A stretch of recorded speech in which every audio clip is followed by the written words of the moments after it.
Assalamualaikum dan selamat pagi. Saya ucapkan kepada Dr. Shoki dan rakan-rakan sekalian. Hari ini kumpulan kami akan membentangkan soalan 5, iaitu bahaskan idea-idea pemikiran Imam Tajid Ibnu Taimiyah, khususnya yang menyentuh persoalan sufi. Kita masuk kepada pengenalan. Ibnu Taimiyah adalah Tajuddin Abu Abbas Ahmad Ibnu Abdul Halim Ibnu Abdul Salam Ibnu Muhammad Ibnu Taimiyah. Beliau dilahirkan di Arahan dekat dengan Damsyik Syariah pada tahun 611 Hijrah. 5 tahun setelah jatuhnya Baghdad ke tangan bangsa Tatar, yang berarti berakhirnya dinasti Abbasiyah. Beliau merupakan tokoh ilmuwan Islam yang penting dalam gerakan tajdid dunia Islam. Lahir dari keluarga yang mempunyai ketokohan dalam keilmuan agama.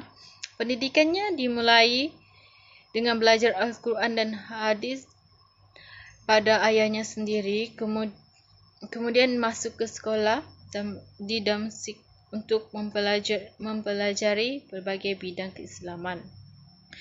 Pada usia 10 tahun ia telah mempelajari kitab-kitab hadis utama, hafal Al-Quran dan mendalami bahasa Arab dari Ibnu Al-Qawid. Beliau juga tertarik untuk mendalami ilmu kalam dan filsafat dan menjadi ahli kedua-dua bidang tersebut. Pada usia 20 tahun, beliau telah diangkat sebagai guru besar mazhab Hambali, menggantikan tempat ayahnya. Beliau dikenali sebagai seorang yang bersifat gigih dalam menentang segala pendapat yang tidak sependapat dengan pemikirannya. Selain itu, beliau tegas terhadap prinsip syariah yang berkaitan dengan keadilan pemimpin dan ajaran sufi, falsafah yang bersifat mistik dan rasional. Beliau merupakan penyokong kuat dalam mazhab Hambali kerana banyak pandangan beliau mempunyai persamaan. Kita masuk kepada poin idea pemikiran Imam Ibnu Taimiyah. Yang pertama adalah tasawuf. Dalam kesedaran beliau ada 3. Yang pertama, melakukan semua kewajiban beragama dan menjauhi segala yang dilarang oleh syariat. Kedua, tidak melakukan ritual yang bersifat mengada-ngada dan tidak mempunyai dasar syariat. Contohnya yang lebih kepada bid'ah. Ketiga pula adalah hidup sederhana dan menjauhi gaya hidup yang berlebihan.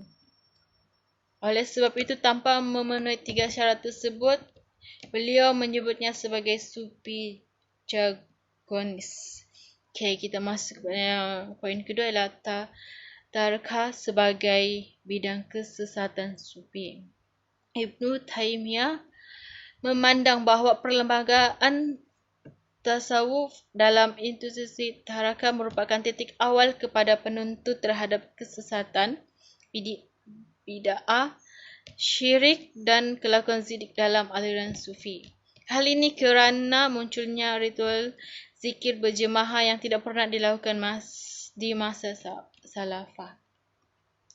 Tradisi dijadikan sebagai simbol perjanjian selik untuk memperbaiki diri, hingga tradisi menghormati guru tarakah yang dianggap melampaui batas kewajaran.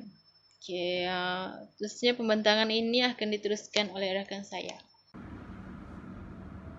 Assalamualaikum dan salam sejahtera. Saya akan membentangkan di mana dasar dan prinsip keagamaan ilmu Taimiyah, di mana corak pemikiran Ibnu Taimiyah ni di mana metodologi yang diusung Ibnu Taimiyah dalam pemikiran dan tulisannya mengenai tafsir, akidah, fiqh dan tasawuf selalu dikuatkan dengan bukti atau dalil dari Al-Quran dan Al-Sunnah. Kemudian mendekatkan sunnah dengan nalar. Beliau ni menggunakan dan menentukan nalar hanya sekadar sebagai nasihat, bukan untuk mengubah, dan pendekatan bukan untuk petunjuk. Oleh kerana itu, di mana menemukan sebuah kesatuan sifat, tanda dan kepribadian, iaitu kesatuan dalam satu metodologi, iaitu terdapat 4. Yang pertama ialah di mana Ibnu Taimiyah ni tidaklah menggunakan nalar sebagai sumber yang mutlak dalam menentukan hukum, kerana menurutnya nasoso tidak mungkin bertentangan dengan aks dan posisi aks dan pada nasoso. Seterusnya, metodologi yang kedua ialah Ibnu Taimiyah ni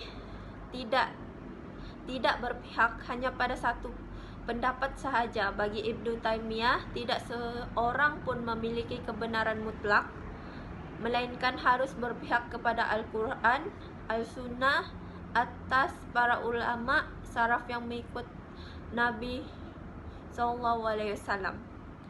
Seterusnya, yang ketiga, iaitu Ibnu Taimiyah ni berpandangan bahawa syariah itu bersumber dari Al-Quran, Nabi Muhammad yang menjelaskan dan mempraktikkan kepada umat terlebih dahulu kepada para sahabat-sahabatnya yang lain.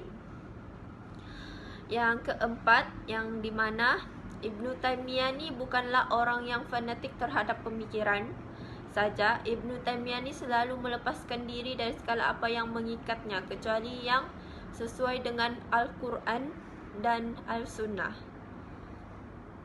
Seterusnya, mengenai masalah ibadah, di mana salah satunya sujud tilawah tanpa wudhu hukumnya sah, di mana menurut kebanyakan fuqaha hukum mengerjakan sujud tilawah adalah sunnah. Namun Abu Hanafi menyatakan wajib meskipun bukan fardu. Menurut ulama Hanafiyah, akan berdosa orang yang tidak melakukan sujud tilawah pada saat ia membaca atau mendengar ayat saja.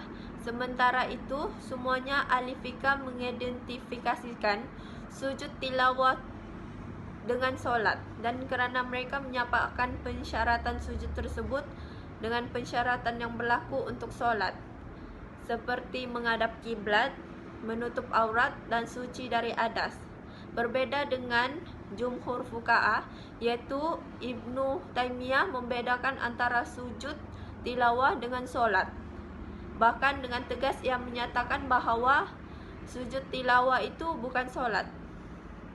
Seterusnya, di mana masalah muamalah ni yang yaitu menjatuhkan 3 talak sekaligus, hukumnya jatuh 1. Di kalangan ulama ni terdapat pelbagai pendapat mengenai hukum menjatuhkan 3 talak sekaligus. Sebahagian kaum Mu'tazilah dan Syiah menyatakan tidak jatuh sama sekali, sedangkan mengenai beberapa talak yang harus dianggap jatuh. Terjadi perbedaan pendapat di sini, di mana selain sahabat Nabi, umumnya tabi'in dan imam-imam mazhab 4 menyatakan jatuh 3, sedangkan sebagian yang tidak berpendapat hanya 1. Sementara itu juga ada yang menyatakan jatuh 3 jika wanita yang ditalak itu telah pernah digauli, dan hanya dihitung 1 jika ternyata belum pernah digauli. Di mana sini Ibnu Taimiyah memilih pendapat kedua yang menganggap jatuh talak 3 sekaligus hukumnya hanya jatuh 1. Pendapat ni sama dengan pendapat Al-Zahiri yang merupakan pendapat sebagian sahabat. Yang seterusnya, menukar atau menjual harta wakaf hukumnya boleh, di mana dasar hukum bagi wakaf adalah riwayat Bukhari, Muslim dan Umar yang intisarinya adalah seperti berikut. Kemudian Umar mewakafkan hartanya dengan pengertian tanahnya itu sendiri tidak boleh dijual, tidak boleh diwariskan, dan tidak boleh dihibahkan. Umar menyedekahkan hasilnya kepada orang-orang fakir. Sebagai analisisnya, Ibnu Taimiyah adalah seorang pemikir dan pejuang Islam yang beraliran Salafi. Bahkan ia dianggap sebagai pendiri aliran Salafi selain Ibnu Hanbal. Pemikirannya secara umum terinspirasi oleh mazhab Hanbali kerana ia menghabiskan sebahagian besar pendidikannya dalam lingkungan mazhab ini. Seterusnya, Ibnu Taimiyah berupaya untuk mempengaruhi pengetahuan yang bersumber dari akal, tradisi yang bersumber dari nakli dan doktrin iradah ke dalam sebuah ulasan-ulasan Imam Ahmad Ibnu Taimiyah yang berkaitan dengan isu dan permasalahan tasawuf, tarekat dan terperinci. Hal ini juga disusuli dengan hujah-hujah akliyah dan nakhliyah. Ibnu Taimiyah bukanlah seorang tokoh ulama yang menentang amalan ahli tasawuf dan ahli tarekat, yang mengetengahkan alam kesufian dengan segala usulnya secara mutlak sehingga disiplin tasawuf dan tarekat dianggap sebagai sesuatu yang tidak mempunyai tempat secara mutlak di dalam Islam. Sebaliknya, apa yang nyata ialah beliau ingin membentuk, mengislah dan mengimbangkan konsep-konsep tasawuf dan tarekat yang telah pesat berkembang di zaman beliau dengan petunjuk-petunjuk Al-Quran, Al-Sunnah serta amalan para ulama. Oleh itu, dengan melihat bagaimana Ibnu Taimiyah memperaku serta menerima, malah memuji dan menyanjungi pemikiran ulama-ulama sufi tertentu yang meletakkan Al-Quran dan Al-Sunnah sebagai dasar dan pegangan dalam amalan pemikiran dan takarrub mereka. Suatu perkara yang wajar diberikan perhatian di sini iaitu pandangan Ibnu Taimiyah yang menyatakan bahawa pencapaian dan pengrealisasian tauhid iaitu penghesaan Allah merupakan mekanisme yang paling berkesan, asas dan wujud dalam proses penyucian diri dan jiwa insan bagi menghampiri Allah. Pemikiran Ibnu Taimiyah yang dikemukakan ini adalah pada hakikatnya selari dan sejalan dengan kefahaman, pegangan dan matlamat terakil yang ingin dicapai oleh para ulama, tarekat dan golongan sufi. Seterusnya kesimpulan. Sebagai kesimpulannya, penulis berpendapat bahawa fatwa-fatwa yang dikemukakan oleh Ibnu Taimiyah tidaklah sama sekali menjustifikasikan kenyataan bahawa beliau adalah seorang ulama yang anti tasawuf, yang menentang dan menyanggahi ilmu tasawuf yang telah pesat berkembang di zaman beliau. Sebaliknya, fatwa-fatwa beliau memperlihatkan secara nyata keinginan beliau yang tulus untuk memastikan amalan bertasawuf dan terus berkembang serta dihayati dalam acuan yang benar dan bersih serta bebas daripada unsur-unsur bid'ah dan kekufuran.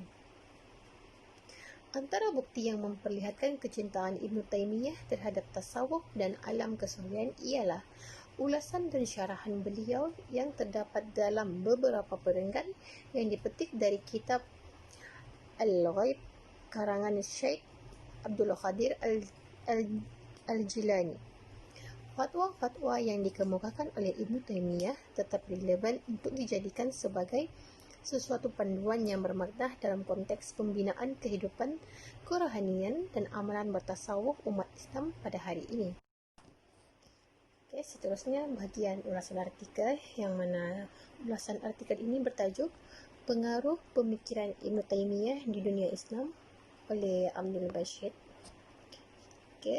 Secara pendahuluannya, pada masa ajaran Islam masuk dalam perkembangan peradaban perjuangan budaya dengan bangsa dan agama lain, ajaran Islam mula difahami serta diamalkan dengan semangat rasionalisme dan proses intelektual doktrin berlaku dalam agama Islam dalam bentuk pemikiran Islam yang seterusnya melahirkan pelbagai ahli pemikiran Islam. Perubahan ini juga berlaku terhadap pengajian Islam dengan tidak lagi dipusatkan. Seterusnya, aktiviti mengkaji dan memahami sumber ajaran secara langsung, tetapi lebih beralih terhadap kajian sarjana ijtihad, tafsiran, hadis, kalam, fiqh dan tasawuf. Kesannya, kepahaman dan amalan agama Islam pada awalnya sederhana dan suci menjadi kompleks dan berlaku perubahan.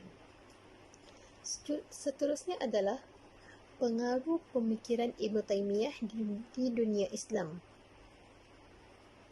Terdapat beberapa aspek yang boleh dilihat sebagai kekuatan pemikiran Ibnu Taimiyah. Yang pertama, kritikan keras Ibnu Taimiyah terhadap kaedah tawil telah memberikan gambaran yang jelas mengenai perkara itu bagi Ibnu Taimiyah, yang mana Islam adalah apa yang telah diperkatakan oleh Tuhan dan para rasulnya, sebagai contoh yang terkandung dalam sunnah Rasulullah SAW.